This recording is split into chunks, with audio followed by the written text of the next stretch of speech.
स्वागत है आपका विनोद शर्मा जी, नई परख के मंच पर एक बार फिर। और जैसा कि शुभ हमेशा होता है कि आप अपनी मुस्कुराहट के साथ मेरे स्वागत का जवाब देते हैं।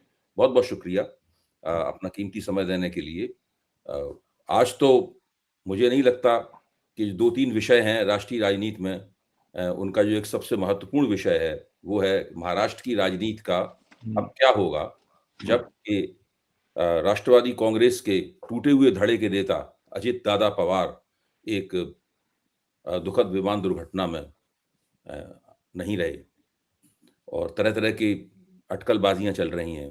विमान दुर्घटना का क्या रहस्य है? वो क्यों हुई या इस तरह की विमान दुर्घटनाएँ क्यों होती हैं? ममता बनर्जी ने माँग की है। इन सब बातों के ऊपर चर्चा हम नहीं करेंगे अभी। वो भी चर्चा का अपने आप में एक विषय है, क्योंकि भारत में नागरिक उड्डयन का क्षेत्र बहुत बुरी हालत में है। हर तरह के विमान गिर रहे हैं। एयर इंडिया का विमान भी गिर चुका है, उसके बाद कई विमान गिरते-गिरते बचे हैं एयर इंडिया के, और अब ये विमान हो गया जो कि चार्टर्ड प्लेन था। अ, और ये जो कंपनी इस विमान को उड़ा रही थी, वो कंपनी नेताओं के बीच में बड़ी लोकप्रिय है और उसके मालिक का वक्तव्य भी हम लोग कल देख चुके हैं। अ, तो एक प्रश्न ये है, जिसकी तरफ मैं आपका ध्यान खींचूँगा,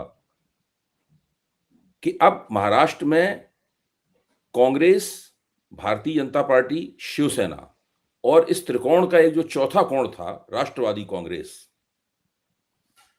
अजित पवार के निधन के बाद उसका क्या होगा? हम देख चुके हैं कि शरद पवार की बेटी सुप्रिया सुले, जिनको खुद शरद पवार ने अजित पवार की महत्वाकांक्षाओं को नियंत्रित करने के लिए राजनीति के मैदान में प्रोत्साहित किया था।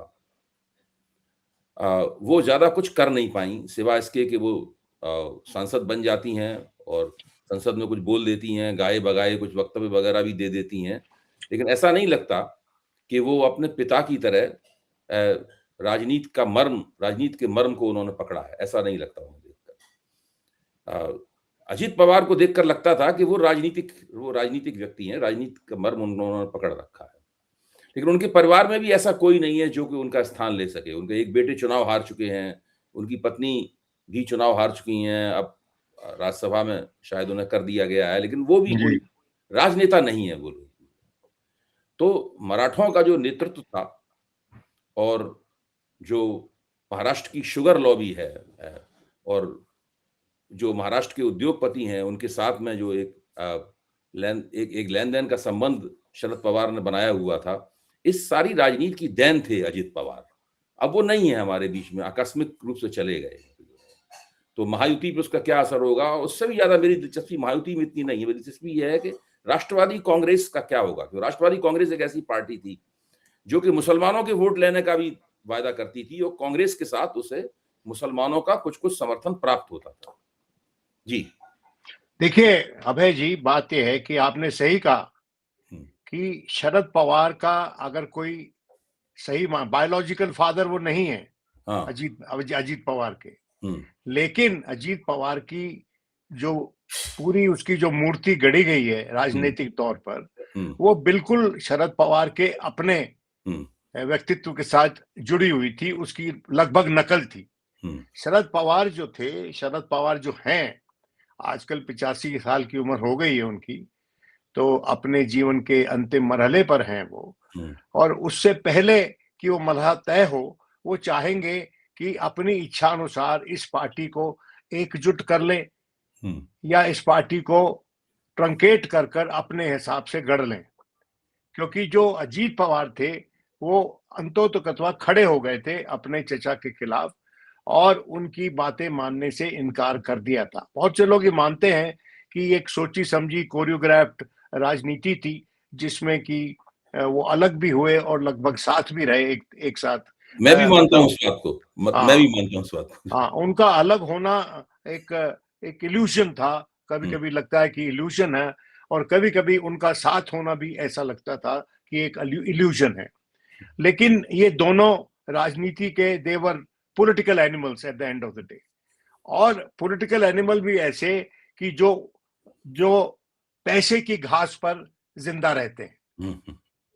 मैं बड़ी इज्जत के साथ ये बात शरद जी के बारे में कह रहा हूं, क्योंकि उनमें कुछ खूबियां भी हैं जो मैं कहना चाहूंगा एक साथ, इसी एक ही सांस में, कि शरद पवार बहुत ही जेनरस आदमी है और दोस्तों के साथ खड़े रहते हैं, जिनको दोस्त मान लेते हैं। मुझे याद है कि जब कॉन्स्टिट्यूशन क्लब ऑफ इंडिया की रिफर्बिशिंग होनी थी, उसको दोबारा से बनाना था, तो राजीव प्रताप रूडी उनके पास गए मदद के लिए, और शरद पवार ने बाई चेक एक भारी रकम दी वहां पर इन्वेस्ट करने के लिए कि कॉन्स्टिट्यूशन क्लब ऑफ इंडिया खूबसूरत बनाया जाए, जो कि राजीव रूडी ने बनाया। मैं ये कहना चाहता हूं कि शरद पवार एक बड़ा जनरस आदमी है और वो डेवलपमेंट माइंडेड है। जिस तरह से उन्होंने वेस्टर्न उत्तर प्रदेश में विकास लाने की कोशिश की और उसके ही रास्ते पे आगे अजीत पवार चले, वो मैं समझता हूँ एक मिसाल है, बावजूद इसके कि उनके वेस्टर्न उद्योगपतियों को महाराष्ट्र में, वेस्टर्न महाराष्ट्र में, और वो एक मिसाल है, और वो मिसाल मैं समझता हूँ अनुकरणीय मिसाल है, औरों को भी उसका ध्यान रखना चाहिए। कोई एक कमेंटेटर को बोलते हुए मैंने सुना कि अगर ऐसी डेवलपमेंट अमेठी रायबरेली में हुई होती तो क्या अजब बात हो जाती। बात सच है कि अमेठी रायबरेली में उस लेवल की डेवलपमेंट नहीं हुई जैसे कि बारामती में हुई है। मैं खुद गया हूं बारामती, एक बार शरद पवार जी कुछ पत्रकारों को अपने साथ ले गए थे। मैं ये कहना चाहता हूं कि हमारे देश में आजकल पॉलिटिक्स डिसाइड नहीं करता है ज्यादातर पॉलिटिकल पार्टियों का मुस्तकबिल। पॉलिटिक्स होता है उसमें, लेकिन कई बार जो बड़े उद्योगपति हैं वो एक रास्ता दिखाते हैं, मोड़ देते हैं बहते हुए पानी की धारा, और वो धारा कई बार मोड़ी एक बड़े उद्योगपति ने, ना सिर्फ बीजेपी के बारे में बल्कि शरद पवार फैमिली के बारे में, ममता बनर्जी के बारे में, कमलनाथ के बारे में। देखिए उनके रिश्ते, जो एक उद्योगपति हैं जिनका नाम की गौतम अडानी है, अब वो जो हैं वो हस्तक्षेप बहुत रखते हैं आज के दिन भारत की राजनीति में, और खासकर महाराष्ट्र में उनका हस्तक्षेप ज्यादा है।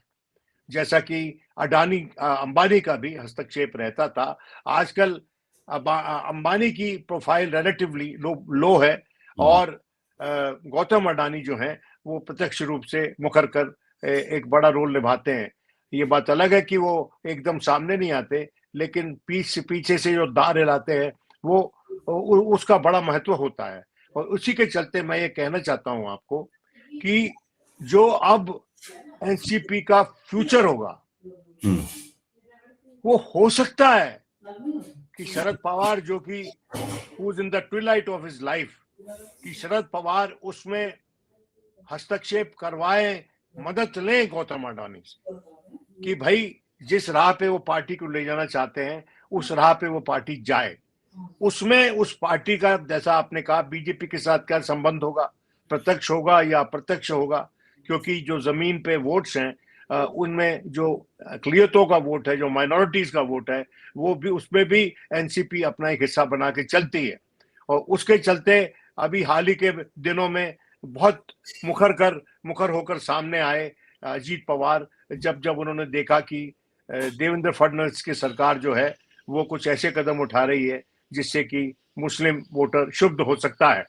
तो ये आज के दिन the whole situation is in a flux, जो कहते हैं स्टेट ऑफ फ्लक्स। ये मुखर होने में, शेप लेने में थोड़ा समय लेगी, लेकिन सरकार को कोई खतरा नहीं है महाराष्ट्र की।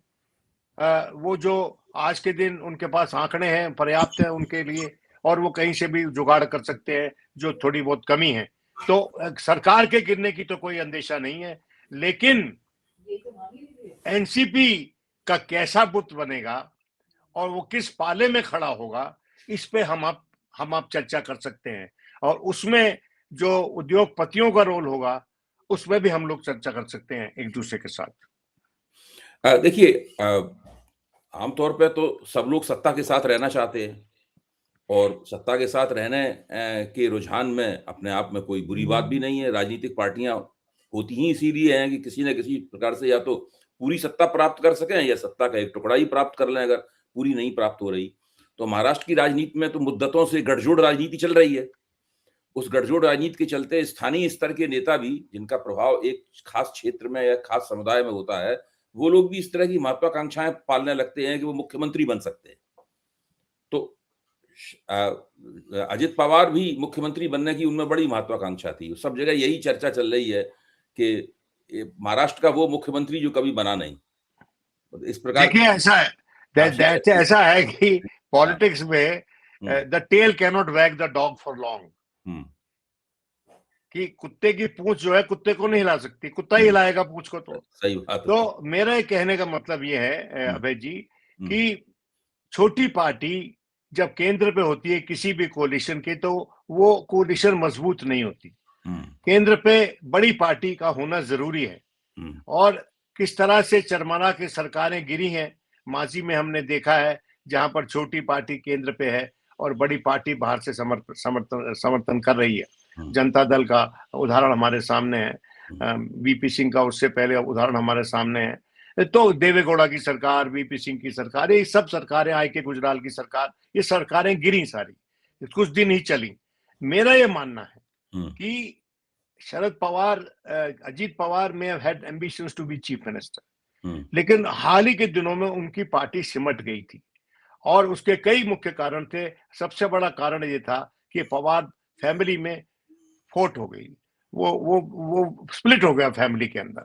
और वो स्प्लिट मैं मानता हूं इन दोनों की नूरा कुश्ती से नहीं हुआ, वो स्प्लिट हो गया क्योंकि शायद अ, शरद पवार, अजीत पवार की एम्बिशन जो है वो शरद पवार के विजन से मेल नहीं खा रही थी। मतलब कहने का तात्पर्य यह है कि वो चाहते थे कि उनकी बिटिया जो है सुप्रिया सुले, उनको एक अहम भूमिका के एनसीपी के ऑर्गेनाइजेशनल साइड पे मिले। हुँ, लेकिन जैसा कि आपने कहा कि Ajit Pawar was a great organiser hmm, political of his political party, और वो आदमी जो था उसके पास धन की कमी नहीं थी, क्योंकि हुँ, उसने विभिन्न प्रकार से अपार धनराशि हासिल की थी, इकट्ठी की थी। और जिनके साथ आज के दिन वो था, भारतीय जनता पार्टी, मैं मुझे याद है, आपको भी याद होगा भाई जी, कि 70,000 करोड़ के एग्रीकल्चर इरिगेशन के घोटाले में उन पे आरोप लगते थे, लेकिन कुछ नहीं हुआ। उनके खिलाफ केस बना भी और विड्रॉ भी हो गया, और वो पार्टी में वो उप मुख्यमंत्री भी हो गए। और हुँ, उनका उप मुख्यमंत्री होने का एक मुख्य कारण मैं ये मानता हूं हुँ, कि गौतम अडानी भी हो सकते हैं, हुँ, क्योंकि गौतम अडानी जो है वो माननीय प्रधानमंत्री के बहुत ही घनिष्ठ मित्रों से माने जाते हैं, जो हुँ, कि हमारा अपना इंप्रेशन है। और अगर आपको याद हो कि जब माननीय प्रधानमंत्री हुए 14 के ईयर में, और 14 और 15 में जितने भी फॉरेन ट्रिप होते थे, लगभग हर फॉरेन ट्रिप में या तो अडानी जी स्वयं उनके साथ जाते थे, या जब वो पहुंच जाते थे तो उनके आसपास आते जाते हुए नजर आते थे। उनके होटल की तरफ जाते हुए नजर आते थे, फॉयर में नजर आते थे, विभिन्न तरह से नजर आते थे। हुँ, और ये बातें उस वक्त अखबारों में शाया भी हुई, छपी भी, हुँ, कि वो हर जगह अडानी जी क्यों उनके साथ रहते हैं। और अ, मुझे याद है कि एक बीबीसी की डॉक्यूमेंट्री थी, और उसमें ये कहा गया था कि भाई, while the Indian Prime Minister is busy in extracurricular activities, means catching up with people, going around with people, और जो शी जिनपिंग थे वो चुपचाप जो है वो वहां पर टैक्स साइन कर रहे थे, बिजनेस डील्स बना रहे थे। लेकिन अब वो समय बदल चुका है, और प्रधानमंत्री को अडानी साहब को साथ ले जाने की जरूरत नहीं है, क्योंकि उनकी जो प्रॉक्सिमेट रिलेशनशिप है, अब हुँ, उसकी जरूरत नहीं है। वो डिस्टेंट तरीके से भी अपनी इन्फ्लुएंस उस पर लगा सकते हैं। और आपने देखा है कि विदेशों में reserve bank, state bank of India के चेयरमैन से भी एक 6,000 करोड़ का डील हुआ, जिसमें कि लोन दिया गया अडानी ग्रुप को। तो ये बहुत सी चीजें हैं। हमने देखा है कि उनके प्लेन में तस्वीरें छपी हैं कि वो किन बड़े बड़े लोगों के साथ अडानी साहब बैठे रहते हैं। तो अडानी जो है, he is the he is the beachhead, he hmm, is the fountainhead of plutocracy as we see in India today। जो धनतंत्र है उसका मुख्य चेहरा भारत में गौतम अडानी जी हैं, हुँ, और उनके उसमें मुख्य सहयोगी, मैं मिसाल के तौर पे अगर नाम लूं तो पवार फैमिली थी, कमलनाथ जी थे कांग्रेस वाले, और एक हमारे पूर्व राष्ट्रपति भी थे, जिनकी जीत में मदद की दोनों उद्योगपतियों ने। अडानी और अंबानी में नाम नहीं लेना चाहता, वो दिवंगत है, हमारे भी बड़े पूजनीय थे, हम उनकी इज्जत करते थे। लेकिन सच्चाई यही है कि जो पॉलिटिकल जो जो जो इंडस्ट्रियल फैमिली हैं, जब वो फ्लरिश करती हैं तो शुरू में उनको पॉलिटिकल पैट्रनेज की जरूरत होती है, और बाद में जब ये फ्लश हो जाती हैं, वो स्टैब्लिश हो पेट्रोनेज जाती हैं, देती है। तो फिर एहसान भूलते नहीं है लोग। और देखिए, बिजनेसमैन, जो सही बिजनेसमैन होता है, वो राजनेता का एहसान नहीं भूलता। और ये लोग छुपाते भी नहीं थे अपने रिश्ते। खासकर देखिए, कमलनाथ ने कभी अपने रिश्ते गौतम अडानी के साथ नहीं छुपाए। मोदी जी उनसे रिश्ते नहीं छुपाते हैं, और बहुतेरे ऐसे और नेता हैं। ममता बनर्जी भी उनके साथ इंग्रेशिएट करती हैं, इंटरेक्ट करती हैं, और बहुत बार पार्लियामेंट में एक राय बनाने में दिक्कत होती है अगर वो उस मुद्दे में अडानी के इंटरेस्ट अगर फंस रहे हैं या हर्ट हो रहे हैं। और यही मैं समझता हूँ सबसे बड़ा कारण है कि राहुल गांधी की जो प्रत्यक्ष रूप से जो अपफ्रंट क्रिटिसिज्म है अडानी का, वो कभी कभी उनकी पार्टी को राजनीतिक तौर पे सेटबैक या नुकसान पहुंचा देता है। अच्छा, तो अब आते हैं हम लोग, आपने बहुत अच्छी व्याख्या की। एक आपने शुरू में फिक्रा कहा था कि ये जो पवार परिवार है, अजित पवार हों चाहे शरद पवार हों, ये पॉलिटिकल एनिमल हैं और वो धन की घास के ऊपर, रुपए की घास के ऊपर जो है वो गुजर-बसर करते हैं, वहाँ से पनपते हैं। एक तो उसमें अदानी वाला पहलू है। दूसरा पहलू ये है कि जो महाराष्ट्र का जो उद्योगीकरण हुआ, जिसके अंदर शरद पवार की भी भूमिका है, जो आपने ठीक से रेखांकित हाँ की। जी, पश्चिम देखिए, शरद पवार को हमको we should not be unfair. देखिए, हुँ, मेरी बात सुनिए, हुँ, कोई भी राजनेता परफेक्ट नहीं होता है, हुँ, और शरद पवार भी परफेक्ट नहीं है, हुँ, जिस तरह से और राजनेता भी परफेक्ट नहीं है। हुँ, बहुत से लोग प्रत्यक्ष रूप से उद्योगपतियों से रिश्ते रखते हैं। अरे, सब छोड़िए, बापू का जो रिश्ता था बिरला से, हुँ। उसको तो वो तो इतिहास का एक पन्ना है। जमनालाल लेकिन बजाज। हुँ, हाँ, और जमनालाल बजाज और बिरला परिवार हुँ, और जो टाटाज हैं, हाँ, उनका जो रिश्ता, लेकिन पहले वाले रिश्तों में और हुँ, आज के रिश्तों में अभय जी, एक फर्क है। हुँ, मुझे याद है कि जो जे आर डी टाटा थे, उन्होंने एक एक minister of state of finance होते थे, मगन भाई बारोत, हुँ, और वो शायद गांधीनगर से जीतते थे, अहमदाबाद में। हुँ, अहमदाबाद से वो नुमाइंदे थे। हुँ। वो गुजरात के पॉलिटिशियन थे। और एक बार उनके बारे में मैं उनके आहिस्ता, परिवार के कुछ लोगों को जानता हूँ, मगन भाई हाँ हाँ बारूद के हाँ परिवार हाँ के। हाँ, जी। तो एक बार उनके परिवार के बारे में जे आर डी टाटा ने इंदिरा को, जो फोकलोर है वो बताती है कि भाई देखिए, हम वी पे मनी टू पॉलिटिकल पार्टीज, और हुँ, दिस इज द गिवन, और ये सब कुछ होता है, लेकिन कभी भी बहुत ज्यादा ब्रेजनली नहीं किया जाता। हुँ, और मैं हैरान हूं कि एक आपके मंत्री ने डायरेक्टली हमारे ग्रुप को अप्रोच कर लिया, हुँ, तो अगले दिन बर्खास्त हो गए हुँ, minister of state for finance. हुँ, तो वो जो वक्त था, हुँ, उस वक्त में ये सब उद्योगपतियों के और राजनीति के संबंध होते थे, लेकिन इतने घनिष्ठ नहीं कि वो पॉलिसी डिटर्मिन कर लें, या हुँ। इतने घनिष्ठ नहीं कि उनको ऐसा लगे कि वो लोग जो राजनेता हैं उनकी जेब में है या उनकी नकेल उनके हाथ में है। आजकल थोड़ा मंजर अलग है और विचलित करने वाला है। हुँ। अब जो दूसरी एक महत्वपूर्ण बात जिसकी तरफ मैं आपका ध्यान खींचूँगा, ये तो बहुत अच्छा विश्लेषण आपने किया ही, ख़ास तौर से जो धनपति हैं, उनका राजनीति के साथ संबंध किस तरीके से बदला है, निश्चित रूप से। अब प्रश्न इस बात का है कि जो कांग्रेस, भारतीय जनता पार्टी और शिवसेना का जो त्रिकोण है, उसका जो चौथा कोण थी एनसीपी, उसके बारे में पॉलिटिकल साइंटिस्ट एक मशहूर पॉलिटिकल साइंटिस्ट ने आज 3 विकल्प बताए हैं।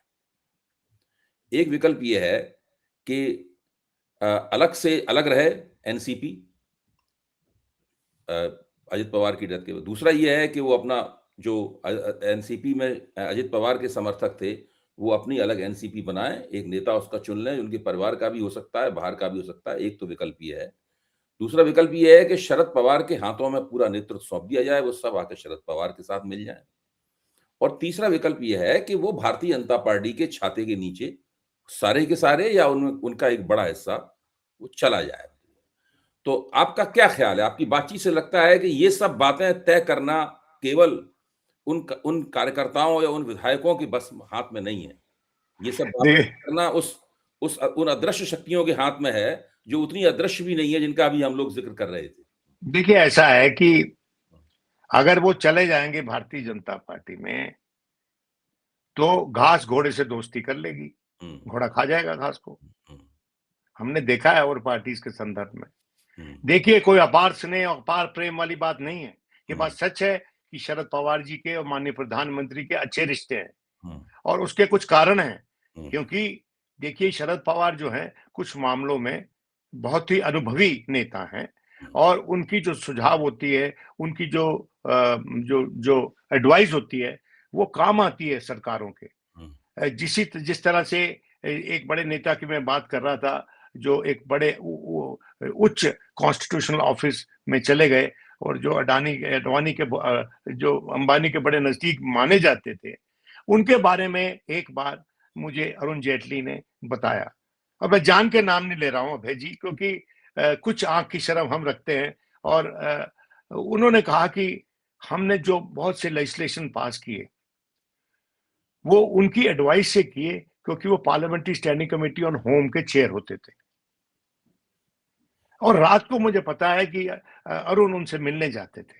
हुँ, अरुण खुद कानून के ज्ञाता थे, लेकिन कानून का ज्ञाता होना एक बात है, और पार्लियामेंट्री डेमोक्रेसी में महारत हासिल करना दूसरी बात है।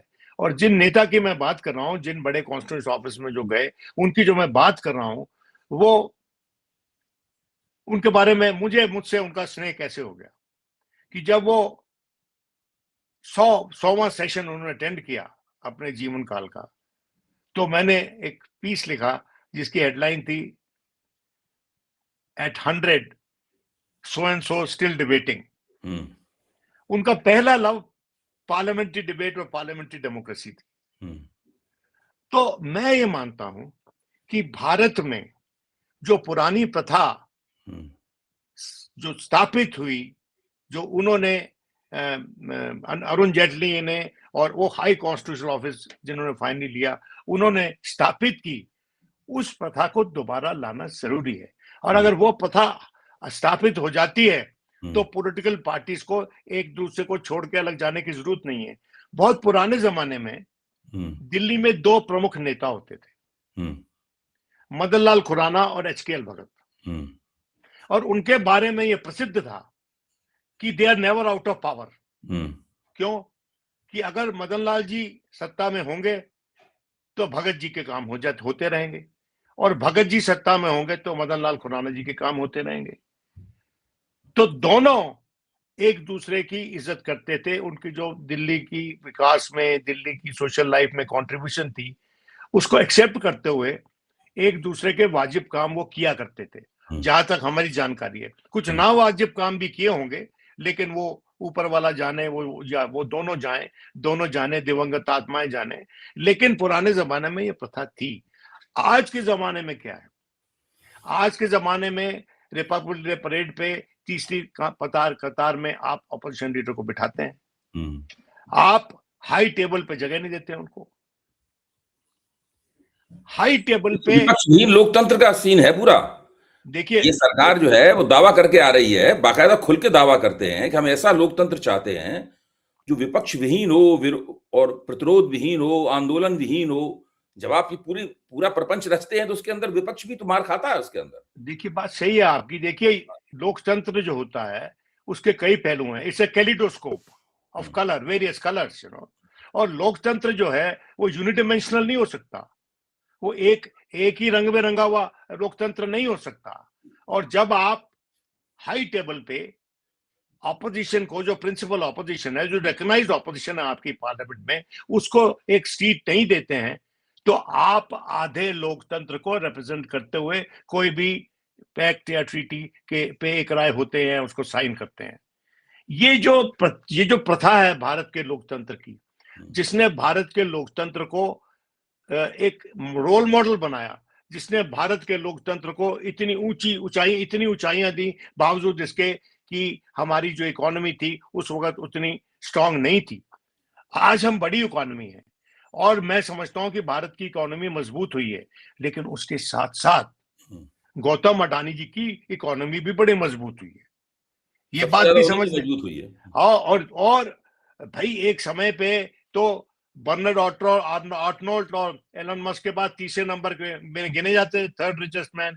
अभी उनका थोड़ा सा गिरा है सिक्का, लेकिन मेरा ये मानना है कि इस देश में पॉलिटिकल पार्टीज को ये तमीज और ये ज्ञान और ये विजडम होना चाहिए कि दूर से ही मिलो पर उद्योगपतियों से दूर से मिलो, नजदीक से लिपट के मत मिलो। क्योंकि मुझे याद है एक और बड़ा उद्योगपति जो राज्यसभा की सीट तलाश रहा था, और वो भी उस खानदान से था जो 3 बड़े औद्योगिक खानदान माने जाते हैं। तो वो पिता थे और वो मेंबर बनना चाहते थे, तो उनको ये सलाह दी गई कि आप इंडिपेंडेंट लड़िए और आपके वोट का जुगाड़ हम बिहाइंड द सीन करेंगे, आप हमारे टिकट से मत लड़िए। आप समझे कि नहीं? ये पुरानी दस्तूर थे। और ये जो भारतीय जनता पार्टी है, जो आमतौर पर धार्मिक दस्तूरों को मानती है, उसको राजनीतिक दस्तूर भी मानने चाहिए, स्थापित करने चाहिए, मानने चाहिए, नए स्थापित करने चाहिए, लेकिन उस पे किसी का कोई ध्यान नहीं है। और उसके चलते भारत का जो लोकतंत्र है, भारत का जो पॉलिटिकल कल्चर है, वो बहुत ही निरीह और पॉवर्टी रिडन हो गया है। हमारा पॉलिटिकल कल्चर इट दरिद्र इज हो गया, दरिद्र हो गया है, बहुत दरिद्र हो गया है। और इसलिए इस पे तवज्जो देना जरूरी है। और ये मिसाल होगी, जो बारामती की जो पार्टी है, जो महाराष्ट्र की ये पार्टी है, उसकी इंपॉर्टेंस इसलिए कि बहुत बड़ी पार्टी नहीं है, पर छोटी होने के बावजूद उसने जो विकास के क्षेत्र में काम किया है और उसका जो नेशनल पॉलिटिक्स में रोल रहा है, ये वही पार्टी है जिसने कि सोनिया गांधी को के खिलाफ एक मुहिम खड़ी करके और सोनिया प्रधानमंत्री गांधी को बनने से रोका। नहीं, प्रधानमंत्री पद से नहीं, वो जो बन गई, जब कांग्रेस प्रेसिडेंट बन रही थी तो उन्होंने वो रिजाइन कर दिया उन्होंने कांग्रेस प्रेसिडेंटशिप से, और उसके बाद बड़ा हंगामा हुआ। लेकिन उसके बाद उनकी रिश्ते ठीक हो गए थे, क्योंकि उस वक्त उसमें सांगमा का भी एक रोल था, और उसको ये लगता था कि सोनिया गांधी जो कि एक क्रिश्चियन है, अगर वो प्राइम मिनिस्टर हो गई तो मेरा तो रोड ब्लॉक हो गया। तो ये कई उसमें फैक्टर्स थे, लेकिन नहीं, सांगमा साहब, सोनिया गांधी के विदेशी ओरिजिन का, फॉरेन ओरिजिन हाँ, का सवाल भी तो फॉरन उठाया था उन्होंने। फॉर वो इन्होंने ही उठाया था। उन्होंने और उठाया था। इन्होंने ही उठाया था, और उस पे उसके कई कारण थे, और उसमें एक कारण टॉप ऑफिस जो भी था वो भी था। लेकिन वो बात अब लोग भूल गए थे। और ये भी बात सच है कि शरद पवार जो हैं, हाल ही के दिनों में उनके रिश्ते जो राहुल गांधी से शरद पवार के रिश्ते थोड़े से बेहतर हैं, वो आपस में एक दूसरे से बातचीत करते हैं। लेकिन मैं आज हैरान था कि कांग्रेस की तरफ से कोई भी मुख्य चेहरा मुझे अजीत पवार के फ्यूनरल पे नजर नहीं आया। क्यों नजर नहीं आया, इस पे तहकीकात की जरूरत है। अगर कोई गया भी है तो उसको कम से कम टेलीविजन चैनल्स ने नहीं दिखाया, और अगर राहुल गांधी गए होते तो ये हो नहीं सकता था कि उनका चेहरा नहीं दिखा रहा। तो हो सकता है कि पृथ्वीराज चौहान टाइप को चला गया हो, या कोई और दूसरा नेता चला गया हो, लेकिन सोनिया गांधी, राहुल गांधी, प्रियंका गांधी, इनमें तीनों में से तो कोई मैंने देखा नहीं, और ना ही खारगे साहब को देखा फ्यूनरल पे। हो सकता है मैं गलती, जो मैं अगर मिस की है मैंने वो इमेजेस, तो मैं माफी चाहता हूँ, लेकिन वो प्रत्यक्ष रूप से कोई दिखा नहीं रहा था उनको। और दिखा कई बार ऐसा हो जाता है, आजकल तो हम लोग मिसलीड हो जाते हैं अभय जी, क्योंकि आजकल तो जो हमारा मीडिया है उसमें भी एक डुओपोली लाने की चेष्टा भरपूर हो रही है कि सिर्फ 2 ही चैनल रहें, एक one owned by one big industrialist and the other owned by another big industrialist. तो बहुत बहुत धन्यवाद विनोद जी। आपने जो अजित पवार के बहाने, शरद पवार के बहाने, बारामती के बहाने, पश्चिमी महाराष्ट्र के बहाने जो विश्लेषण किया, वो विश्लेषण दरअसल केवल अब महाराष्ट्र तक सीमित नहीं है, वो राष्ट्रीय समस्त राजनीति पे राष्ट्रीय समस्त राजनीति भारत पे लागू होता है। अभी आप असम को देख लीजिए, जी, आप वेस्ट बंगाल का असम देख लीजिए, वेस्ट बंगाल देख लीजिए, आप कोई भी प्रदेश देख लीजिए जिसको कि इन्वेस्टमेंट चाहिए, कोई भी प्रदेश देख लीजिए, उसमें से आप किसी भी नेता को, राहुल गांधी को छोड़कर और उनके चलते कांग्रेस के कुछ नेताओं को छोड़कर, कोई भी मुखर रूप से कोई भी उद्योगपतियों के खिलाफ नहीं बोलता। हम उद्योगपतियों के खिलाफ नहीं हूं मैं, उनकी कंट्रीब्यूशन है नेशनल डेवलपमेंट में, लेकिन उनकी contribution has to be proper contribution, अनुकरणीय होनी चाहिए वो कंट्रीब्यूशन, जो आज के दिन अनुकरणीय कई बार नहीं होती, बदकिस्मती से। बहुत बहुत धन्यवाद फिर से एक बार विरोध जी। हम लोग ध्यान रखेंगे, निगाह रखेंगे कि महाराष्ट्र में राष्ट्रवादी कांग्रेस किस तरफ जा रही है, और जो अजित पवार के समर्थक विधायक थे, वो विधायक कौन सा पक्ष चुनते हैं और उसमें वो किसकी राय लेते हैं।